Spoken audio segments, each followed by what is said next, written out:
Hai. Hai. Lala nak pergi mana tu? Ui. Pergi sekolah. Lala? Nak belajar. Iya ke? Sayang, apa pendapat Lala kalau ada budak kecil yang malas nak pergi sekolah? Apa Lala nak cakap?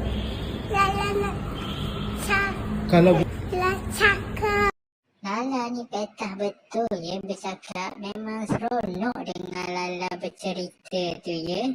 Dapat pula daddy yang suka melayan gelagat Lala. Kenapa adik tak nak pergi sekolah? Kenalah, nanti kalau tak pergi sekolah nanti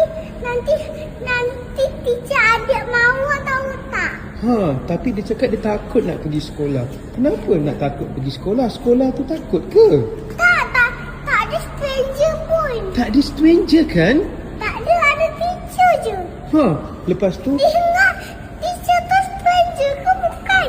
Tu teacher betul-betul. Ui sayang, I love your head voice. Jangan takut-takutlah pergi sekolah. Eh. Baba nak pergi sekolah dah. Okey dah. Jom. Enggak. Pandai betul bila dengan Lala bercakap ni ya. Mana kan tu katanya suruh pergi sekolah.